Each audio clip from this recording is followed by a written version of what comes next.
explications sur les maladies. Si vous avez des questions, n'hésitez pas. Je crois qu'on est là pour. Oui, oui, l'italien, c'est un professeur italien, effectivement, qui avait étudié les cheveux d'ange. Mais est-ce qu'on a les analyses? Ça, je ne sais plus. Est-ce qu'on a eu les analyses? Est-ce qu'on sait qu'est-ce qu'il a vu dans son analyse, dans ces fameux cheveux d'ange? Là, je ne sais pas. En fait, les cheveux d'ange, souvent, ce qui était mystérieux, c'est qu'on les mettait dans une boîte, dans un tube, et ils disparaissaient. Oui, voilà. Oui. Ils se volatilisaient. Donc l'analyse, il aurait fallu faire une analyse par spectroscopie des gaz à l'intérieur. Parce que moi, je pense qu'il y a une solution, enfin, il y a plusieurs types de cheveux d'ange. Mais Oui. une solution, ça serait que ce soit des hydrates de gaz. D'accord. C'est quelque chose qui est connu par la science, qui est assez rare. Attends, je vais faire juste une coupure là de l'enregistrement et je vais le relancer. Bon, je continue. Ce que je sais, c'est que ces hydrates sont très connus par les professionnels des gaz, D'accord. du méthane, de l'exploitation des gaz naturels, parce que là, ça forme une sorte de neige. Euh, Oui. à basse température, à forte pression, le méthane se combine avec l'humidité de l'eau ou de l'air qui trouve dans l'air et forme cette sorte de neige qui, pour les D'accord. professionnels de l'exploitation des gaz, est très dangereux parce que ça peut boucher les tuyaux. D'accord. D'accord? Alors, attends, j'ai une question à te poser tout simplement. Est-ce qu'ils expliquent, alors, s'il y a un objet ou un phénomène aérien qui est lié à ça, est-ce qu'ils expliquent aussi ça? Alors, ces gens-là ne connaissent absolument pas ce phénomène des cheveux d'ange. C'est moi qui sais qu'il existe Non. aussi des hydrates d'oxygène, des hydrates d'azote et des hydrates d'air, puisque ça a été étudié en fait dans les glaces de l'Antarctique D'accord. pour suivre le climat, Intéressant. pour des recherches climatiques. C'est parfaitement connu ces hydrates, mais par contre, j'ai fait un peu de recherche simplement dans Internet, hein. Personne ne fait le lien entre ces D'accord. hydrates et ces cheveux d'ange. Ça y ressemble pourtant, ça y ressemble Tu as beaucoup. vu que le phénomène Sachant, et le témoignage 1842 du cocher, ça pourrait rentrer là-dedans, puisque la substance a disparu, quoi. Il n'y avait plus rien après, apparemment. Donc, alors c'est la bizarre. substance à température normale et à pression normale, ce n'est pas stable. Elle se défait toute seule. C'est Et la seulement, substance, la nuit. Alors, la nuit, par exemple, je crois que son sensation, c'est vers les 2 heures du mat. Est-ce que ça pourrait. Alors, la saison, il faudrait la saison. Je sais plus, il faut voir la saison aussi. il faudrait connaître la température Et, et en fait, quand même, comment ces hydrates être produits soit par un phénomène naturel, une sorte de tourbillon dans l'air, soit par une machine ou par un alors, procédé il y a technique. juste une chose que je voulais dire, c'est que je connaissais un cas au Moyen-Orient, il y a non, il y a 30 ans maintenant, qui est similaire à ce cas de ce cocher, où un homme qui sortait d'une ville, je crois, là il était en mobilette, a été survolé par un ovni, et qui lui a, alors là c'est carrément, je crois que c'était un disque, qui lui a laissé une substance jaunâtre, un peu comme ça, et qui avait disparu de la même manière, semble-t-il. Et j'avais lu ça il y a très longtemps dans un journal d'ufologie.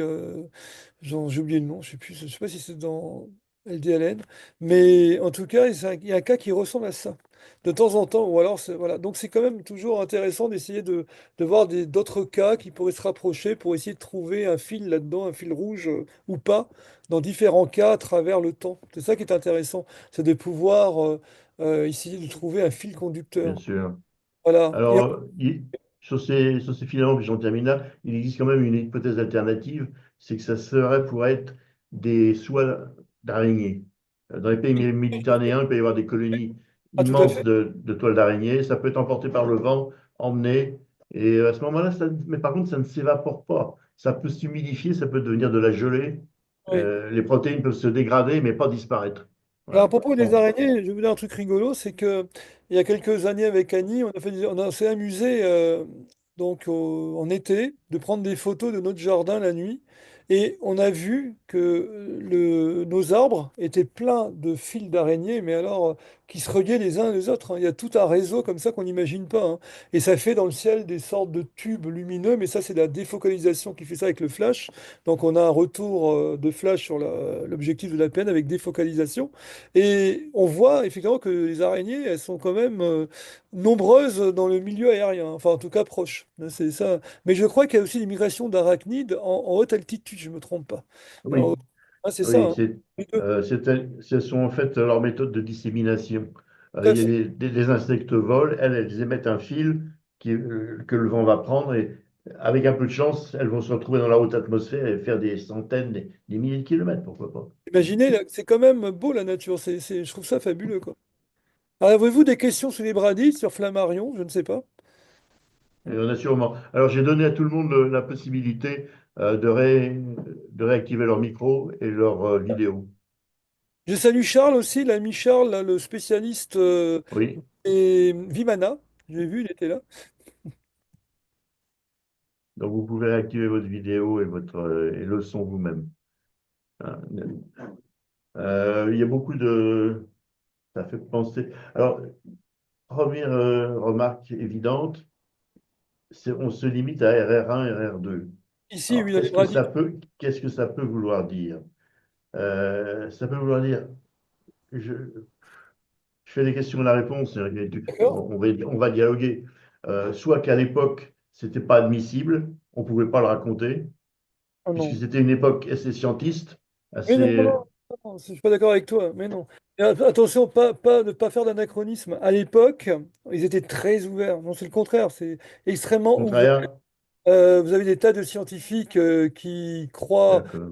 spiritisme, Oliver Crook, pardon, Charles Richer, prix Nobel. Bon, non, non, non, je suis pas d'accord. Il faut pas mélanger notre époque avec cette époque-là, c'est très différent.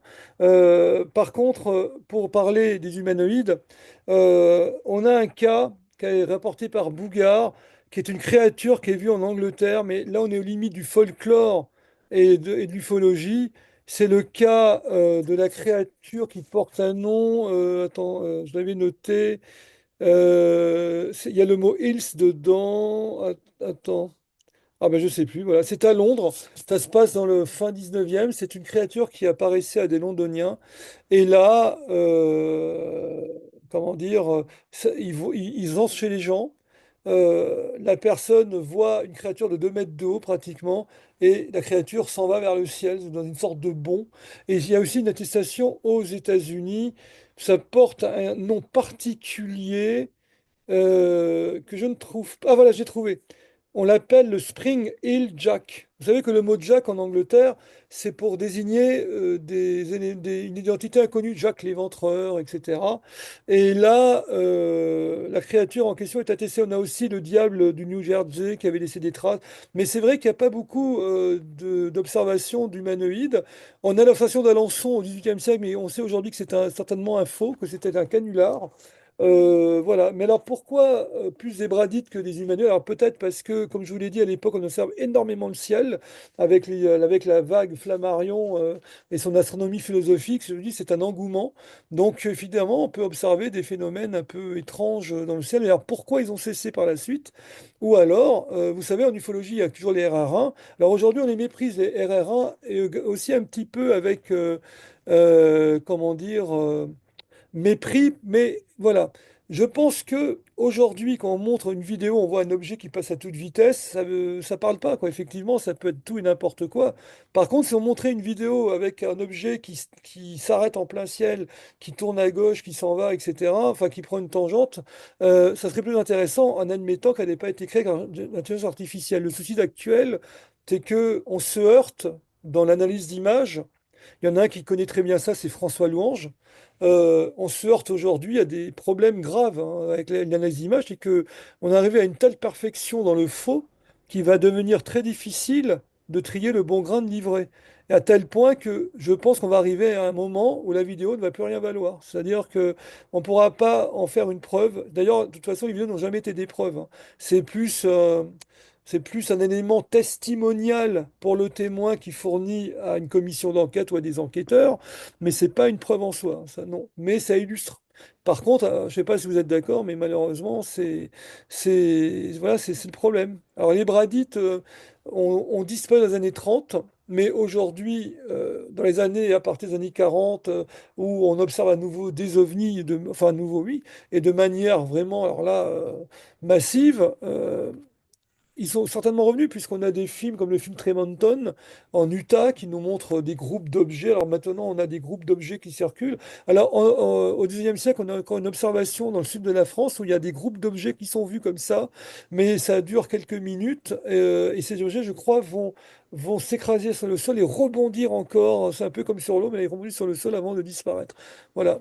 Donc, est-ce qu'il y a Ouais. d'autres... Oui, Charles, tu as peut-être une question? Non, pas de question. J'ai trouvé l'exposé de Jonathan très intéressant. Ça nous permet de mieux connaître Camille Flammarion. Oui, ah bah, Flammarion. Alors tu sais, Flammarion, j'ai trouvé aux archives, il a reçu. Alors tiens, je pourrais vous le montrer, c'est dommage, j'ai pas pensé.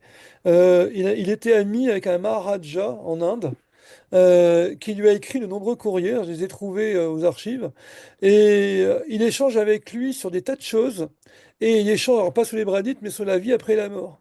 Et il lui dit que dans l'hindouisme, ils ont une croyance selon laquelle il y a l'immortalité de l'âme. Alors il brûle les corps, il lui explique qu'il brûle les corps, mais que l'âme va aller sur d'autres incarnations, etc. C'est très amusant de voir cet échange qu'il a avec Flammarion. Et il avait acheté une lunette grâce à lui française. Il lui dit, il le remercie, une lunette secrétant, qui lui avait permis d'observer le ciel. Alors je ne sais plus dans quelle ville il était en Inde, mais c'est un Maharaja, hein, donc c'est un prince. Et je ne sais plus le nom, je suis désolé. Et j'ai le papier en tête et tout, c'est sublime. Il est le Maharaja d'un État là-bas et qui existe toujours, hein. Il y a toujours le même symbole, mais je ne sais plus, la même armoirie. Donc voilà, vous voyez, Flammarion, il avait des connexions avec beaucoup de monde à travers le monde. Et Oui, ce c'est qui est extra. sans Internet, c'est ça qui est fort, quoi. Sans Internet, à l'époque, sans le téléphone et tout ça, quoi. Il y avait le téléphone après, hein, mais les commissions transatlantiques, elles ont été établies fin 19e avec le poste du câble transatlantique, etc., des câbles ailleurs. Donc ça s'est pas fait comme ça, quoi. Mm, mm. Mais l'Internet, ça a tendance aussi à brouiller le message parce que il y a un tel volume énorme d'informations que j'ai l'impression que tu creuses toujours le même sillon et tu vois pas tout ce qui est à côté. C'est très difficile Oui, c'est très du- difficile.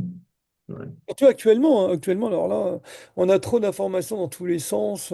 C'est vraiment très, très particulier. Ouais, ouais. Alors les rencontres en chambre, oui, alors ouais, oui, je ne connais pas au 19e siècle. Cela étant dit, on a des rencontres en chambre c'est quoi? C'est au 17e siècle. Mais là, on est aux limites, c'est pas vraiment de l'ufologie, de la magie. Alors, si on est dans l'optique valésienne, on peut peut-être rattacher ça à une forme d'ufologie. Vous connaissez tous l'entité AIFAS, enfin, vous connaissez pour ceux qui s'intéressent à ça, apparaissait à John Dee, qui était le mage d'Élisabeth Ier d'Angleterre, et avec qui il communiquait régulièrement, et cette entité va lui dicter un alphabet particulier qu'on appelle l'énokéen. Alors, il est entré en contact synthétisé par un miroir noir, un miroir d'obsidienne qui est toujours présent. On peut le voir, je crois, en Angleterre. Je ne sais plus dans quel musée. Je ne sais pas s'il est à Tour de Londres, je ne sais plus. Et donc, cette entité lui a quand même dicté toute une langue. C'est quand même incroyable. Et une forme de magie, qu'on appelle magie nokéenne, qui va être exploitée au XIXe siècle dans ce qu'on a appelé la Golden Dawn, l'ordre hermétique de l'aube dorée qui a connu des gens comme, comment il s'appelait, comme Yeats, le poète, comme Bram Stoker, l'écrivain de Dracula, etc. Et bon, c'est voilà, tout ça pour vous dire qu'on a là, on a une entité en chambre, hein. Là, c'est certain. Je dis pas un extraterrestre, mais évidemment, mais on a une entité. Alors maintenant, peut-être John Dee a inventé tout ça, hein. C'était ça, peut-être aussi. Est-ce que John Dee est un intellectuel brillant? Donc, est-ce qu'il a inventé tout ça? Ça, on ne saura jamais.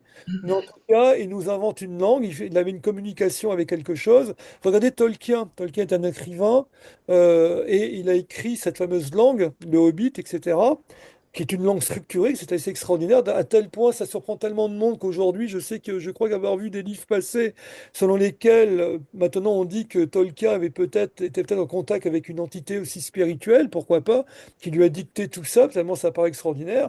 Et John Dee, c'est un des cas les plus connus. Voilà. Oui, alors l'équipe, je la connais, oui, oui. Alors moi, je trouve pas ça très bien parce que, voilà.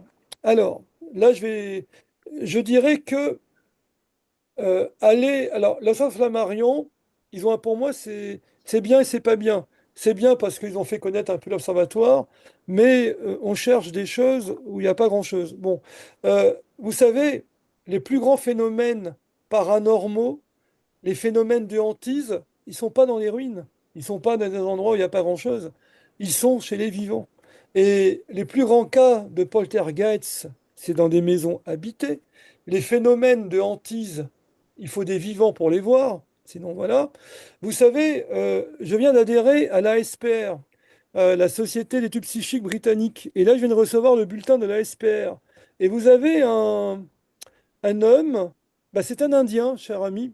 Je dis tout ça à notre ami Charles, parce que je crois qu'il aime bien l'Inde. Et il a dit un truc très intéressant. Il dit dans le dernier numéro de la SPR, il analyse tous les, tous les principaux enquêteurs médiatisés américains. Alors, il ne parle pas de l'enquête, hein. Il parle de TAPS, de, du groupe là de... Ah, excusez-moi, je perds la mémoire. Décidément. Euh, de Ghost Adventure et de beaucoup d'autres groupes. Et il dit, vous verrez que dans tous ces films, tout le temps ils disent, c'est le lieu le plus hanté du monde. C'est l'hôpital le plus hanté du monde. C'est la maison la plus hantée du monde. Alors, qu'ils le prouvent. Sur quoi ils disent que c'est la maison la plus hantée du monde? Après, il analyse ce monsieur. Et il dit, regardez, le canevas est toujours le même. On a une séance de VP où l'entité dit partez, partez, où ils sont insultés. Il y a tout le temps, c'est quasiment systématique, la griffure dans le dos. Donc c'est le diable, c'est Satan, gna gna gna.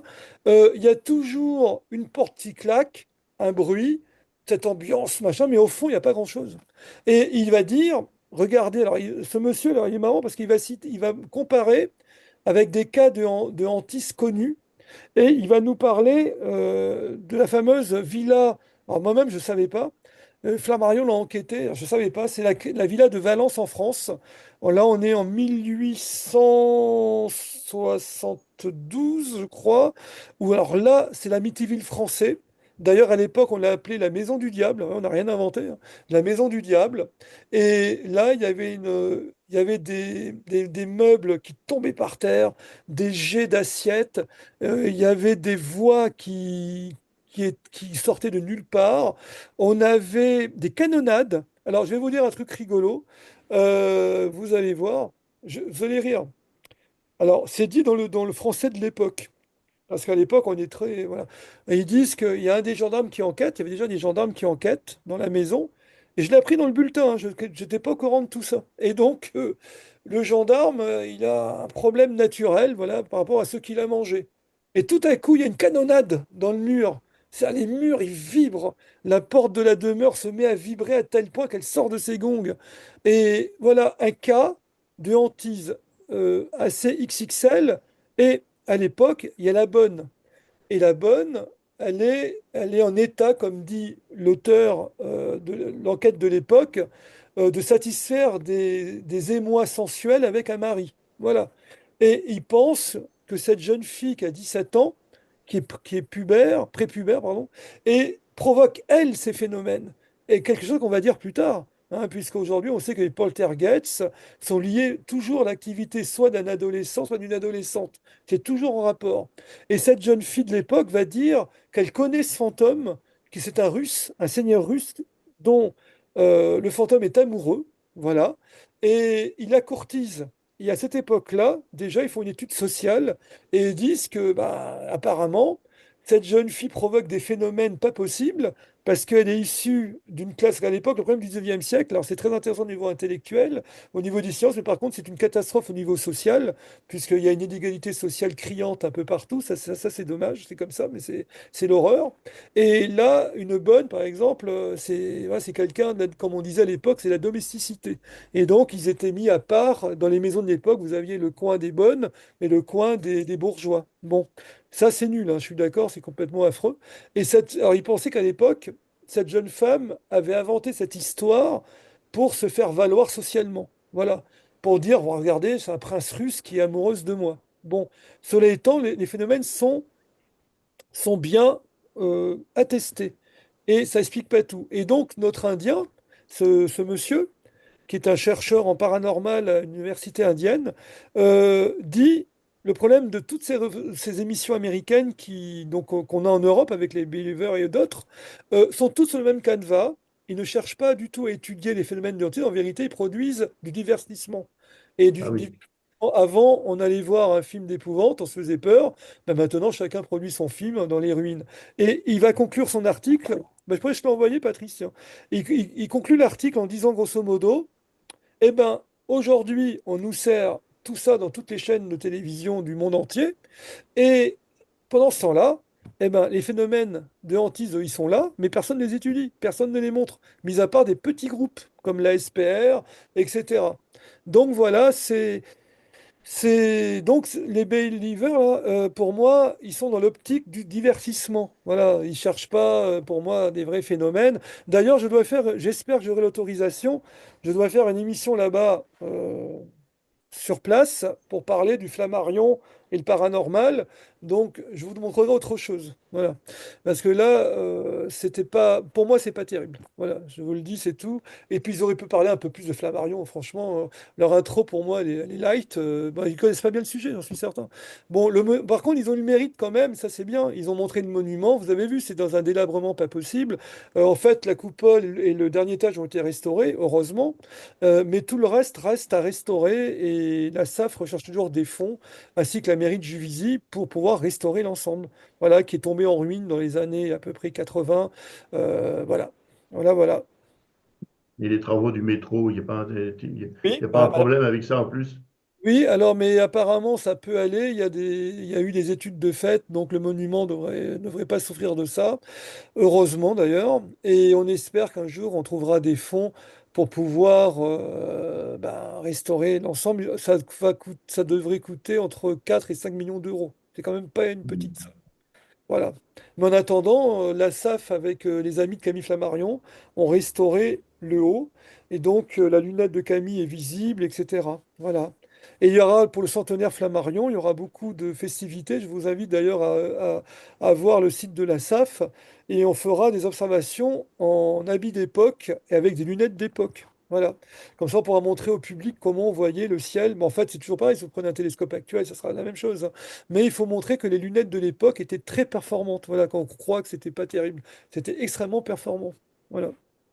C'est un peu steampunk alors. Ah, un petit peu, oui. Alors moi, j'ai mon projet, je l'ai dit tout à l'heure. Alors ça me tient à cœur. Je veux prouver qu'on peut faire voler un drone par la force de la vapeur. Voilà. Donc, je vais essayer de faire fabriquer un drone avec une imprimante 3D et d'avoir un micro-moteur à vapeur. Et je pense qu'on peut donner l'impulsion nécessaire pour faire voler un drone. Voilà, pendant quelques Mais instants. c'est On va tellement voir si j'y extraordinaire. arrive. Oui. Ah, oui, alors un peu dans cet ordre d'idées, vous avez certainement entendu les conférences de Philippe Guillemin avec Oui, Eric tout à Zurton. fait. Oui, oui, oui. Ah bah, Alors, il y a donc, autre chose. et donc, il semble que quand même, selon sa thèse à Guillemin, la conscience, enfin, et lui, il est convaincu que la conscience peut être enfin, les phénomènes de la conscience, Hmm. voire des états supérieurs de conscience au niveau humain, peuvent expliquer les phénomènes, certains phénomènes d'ovnis, hein, et de. Alors effectivement, je vais un peu dans ce sens-là, moi aussi. Et ça m'étonne pas que certains Maharajas se soient intéressés Ah bah oui, à alors. Flammarion, parce que ce qui caractérise l'Inde, c'est justement la science du développement des états supérieurs de conscience, hein, depuis des milliers d'années, avec la philosophie du yoga. Et je pense que dans les temps qui viennent, effectivement, les théories, enfin les explications de phénomènes ovnis qui utilisent le paramètre conscience vont être de plus en plus nombreux, hein. Ah, c'est intéressant ce que vous dites, ainsi que Monsieur Guillemot, parce que Flammarion, à son époque, il est convaincu que l'univers baigne dans une énergie psychique qu'il appelle les forces naturelles inconnues. Alors pourquoi il parle de ça? Parce que ces très nombreuses expériences au niveau des tables tournantes, etc., lui font dire qu'il semble exister une énergie psychique intelligente qui est capable de déplacer des objets avec lesquels on peut se connecter, et une énergie qui est capable de créer de très nombreux phénomènes, y compris des phénomènes électriques. C'est ça qui est intéressant. Et ça rejoint un peu ça. Et par contre, Flammarion est resté il est avec un point d'interrogation parce que euh, c'est une conviction qu'il a qui est basée sur l'observation, mais ça reste une conviction qui n'est pas partagée évidemment par les scientifiques de l'époque, mais qui est respectée par beaucoup, hein. Parce que Flammarion, à l'époque, il était un peu inattaquable, c'était vraiment le grand, grand personnage, et on ne se moquait pas de lui. Bon, il y a certains scientifiques qui l'ont critiqué un peu, mais il n'y en a pas beaucoup. Et donc, quand il disait quelque chose, il était quand même respecté. Et ça, cette histoire des forces psychiques inconnues, c'est très intéressant. Voilà. Et Mhm. d'ailleurs, vous voyez, avec ma compagne et un ami d'ailleurs, on s'est plongé dans tout ça, dans tout ce qu'il a fait comme expérience avec les tables, avec les forces psychiques, et on s'aperçoit que tout le travail qui a été fait à cette époque-là a été perdu après. Et c'est dommage. Ils étaient allés très loin, hein. Charles Richer, le docteur Bozzano et bien, bien d'autres, il y en a au moins une cinquantaine. Ils sont allés très très loin là-dedans. Et on a tout oublié parce qu'il y a une génération qui est passée. Il y a la guerre, la Deuxième Guerre mondiale, ça fait un stop, hein. Il y a eu beaucoup de morts encore, voilà. Et on a oublié tout ça. Et c'est dommage, parce qu'on a des trésors dans nos archives qui pourraient intéresser les chercheurs d'aujourd'hui. Et ils sont allés tellement loin qu'on retrouve dans des livres contemporains ce qu'ils ont déjà fait. Parce que les gens retrouvent en fait les mêmes choses. Et je trouve que c'est quand même intéressant, parce que ça montre quelque part que les mêmes effets produisent les mêmes causes. Donc on est quand même, il y a quand même quelque chose autour de nous qui est là et qui demande à être investigué plus avant. Voilà. Oui, mais enfin, c'est dommage. Disons la conscience est taboue dans le domaine scientifique parce que bon, les neurosciences ont progressé, mais en fait, il y a toujours cette frontière entre le matériel et le spirituel. Donc la science moderne s'arrête là où on touche un peu trop, selon, selon elle, à la conscience et aux états supérieurs de conscience. C'est-à-dire que, bon, à une époque, là, le pape avait fait remarquer que, ben, c'était à l'époque de l'avènement de la physique quantique, je crois, au siècle dernier. C'est-à-dire que le pape avait fait remarquer qu'il y avait le domaine de l'Église, enfin, le domaine de l'Église, c'était le domaine de l'esprit et de l'âme, et que la science, c'était le domaine, c'était un autre domaine. Donc il y avait chacun avait un peu sa sphère d'influence, mais justement, il faut, je pense que le grand frein à la compréhension des pans, enfin des phénomènes ufologiques, c'est que la science a ce tabou, hein, et donc ça l'empêche de progresser. Bon, ça a été dénoncé par Jean-Pierre Petit, mais il n'est pas le seul. Et donc là, il y a un pas à franchir, hein, pour la recherche scientifique, d'investiguer davantage dans les états modifiés de Alors, conscience. Alors moi je peux témoigner d'un phénomène qui m'est arrivé et que j'ai toujours pas élucidé, c'est que le jour du décès de ma sœur, il y a quelques années, euh, j'ignorais que ma sœur était décédée et je déplace un objet métallique de 500 grammes chez moi, dans mon atelier, et cet objet se volatilise dans ma main gauche. En le déplaçant d'une étagère à une autre, j'ai un poids de 500 grammes qui s'est volatilisé. Et quelques heures après, j'ai appris que ma sœur était décédée. Alors, je me suis dit, est-ce que c'est un signe de sa part? Mais pour que un objet métallique se volatilise, on peut se poser des questions sur la consistance réelle de la matière, c'est ou quoi? alors du lien entre l'esprit et la matière, quoi. C'est quel objet si c'est pas indiscret? C'était quoi comme objet? Ah bah, disons que c'était un aimant permanent en néodymium, un aimant de néodyme, qui ne me servait pas. Je l'avais acheté pour une expérience particulière. Il m'avait jamais servi. Je me suis dit, cet objet, ça fait des années qu'il est sur cette étagère. Il faut que je le mette ailleurs. Et à ce moment-là, il a disparu. Il a changé de dimension. Alors j'ai cherché pendant des heures où est-ce qu'il avait pu tomber. Euh, et j'ai même vidé la pièce. Ça m'a permis de faire de l'ordre dans la maison. Je ne l'ai jamais retrouvé. Ça appartenait pas à votre sœur, par contre, c'était Ah vous. non, non, non, non. D'accord. Oui, c'est quand même étrange, hein. C'est très. Oui, à quelques heures. Non, parce que lors du décès de certaines personnes, c'est un phénomène connu, hein. Il y a des objets qui bougent dans la maison, de la vaisselle qui se déplace dans les meubles, il y a des phénomènes physiques, matériels. Marion en parle dans Avant la mort et Autour de la mort. Oui, oui, je sais. Bon. Alors, j'ai vu que Polyèdre, je suis assez d'accord avec ce qu'il écrit. Les scientifiques audacieux travaillent aussi actuellement sur une potentielle forme de vie basée sur les plasmas. C'est lancé depuis quelque temps.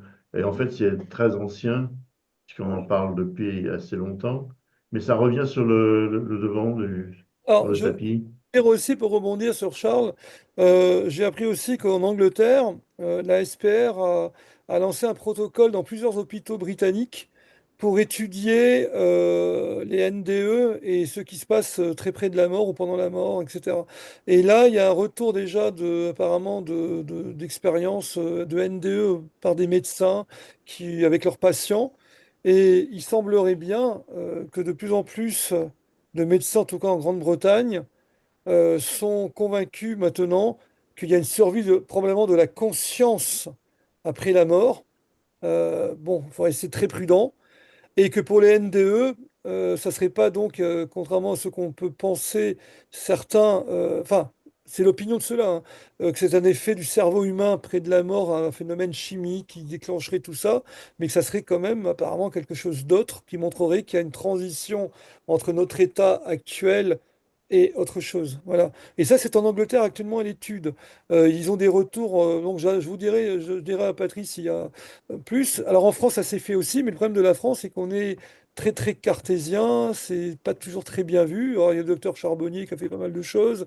Je sais qu'il y a des médecins qui travaillent là-dedans, mais je crois que c'est moins, malheureusement, On a- on avait mis des lits sur des balances, hein, des lits de mourants, ah oui, et apparemment, on avait détecté qu'au moment de la mort, il y avait un changement de poids.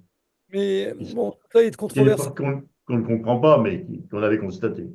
Tout à fait, tout à fait. Enfin voilà, donc bah, j'espère que cette conférence vous a plu hein, sur les Bradites, voilà, vous a intéressé, vous a un petit peu dépaysé, puisqu'on était au 19e, début 20e, voilà, ça change un petit peu d'époque. Alors, on est pas mal dépaysé, mais c'est pas grave, ça fait pas de mal de temps en temps. Voilà, donc Donc, bah, euh, je vois pas, on voit pas beaucoup de questions, hein, on voit toujours les. Heureusement que notre ami Charles est plein de ressources. Bon, s'il n'y a pas de questions, moi je vais couper on va la arrêter là, c'est réunion. tard, hein, il va être 11 heures, donc Ouais. cas, regardez le ciel, faites un peu d'astronomie pour ceux que vous vous sentez poussés, parce que c'est toujours intéressant. Et puis voilà, et observez bien le ciel, ouais, il faut Et je observer. pense que ces bradites en elles-mêmes sont assez étonnantes parce que elles sont recouvertes en partie par le phénomène des airships, hein. Les bradites commencent, disons, quand le phénomène est détecté au 19e siècle, il va jusqu'à la fin du 19e siècle. Donc, les airships arrivent, recouvrent en partie cette période. On trouve des bradites jusque dans les années 1920 à peu près, c'est C'est ça? ça, c'est ça. Et je tiens à dire que Ensuite arrivent les fusées fantômes, arrivent les. voilà, Il y a beaucoup de choses. Donc en fait, on a l'impression qu'il y a des vagues, non seulement de phénomènes, mais elles sont qualitatives aussi, les vagues. C'est pas la même chose. c'est vrai, C'est pas les mêmes phénomènes. c'est vrai, tu as raison, c'est vrai. Les fusées fantômes en Suède, c'est vrai que c'est bizarre. Tout d'un coup, on voit Hmm. des fusées arriver qui tombent dans des lacs, je crois, des trucs comme ça. Donc c'est quand même bizarre. C'est comme si Ensuite, les Foo chaque période, Fighters, oui, les Foo Fighters, oui, et oui. maintenant les soucoupes Les triangles. et les triangles. Euh, Ça pose des problèmes. C'est vrai que je comprends certains sceptiques de dire tout ça c'est dans la tête, pour simplifier, hein, simplifier outrageusement, euh, mais moi, non, je En reste 54, on a quand même beaucoup du. ayant personnellement fait une observation Oui. que je ne peux pas partager parce que mais j'ai ma conviction personnelle, évidemment, intime, mais je Oui. comprends que ça pose problème quand même, ces variations. Mm. En tout cas, merci beaucoup De pour rien, cette merci à toi. conférence. Je vais la mettre bien sûr à disposition de tout le monde sur YouTube. Oh, je pense que ça pourrait être fait pour la fin de la semaine. Et merci beaucoup, hein. Merci à tous. Bien, je vous souhaite le bonsoir et je vais couper cette, faire fin ici, voilà, mettre fin à la réunion. Bonsoir à tous.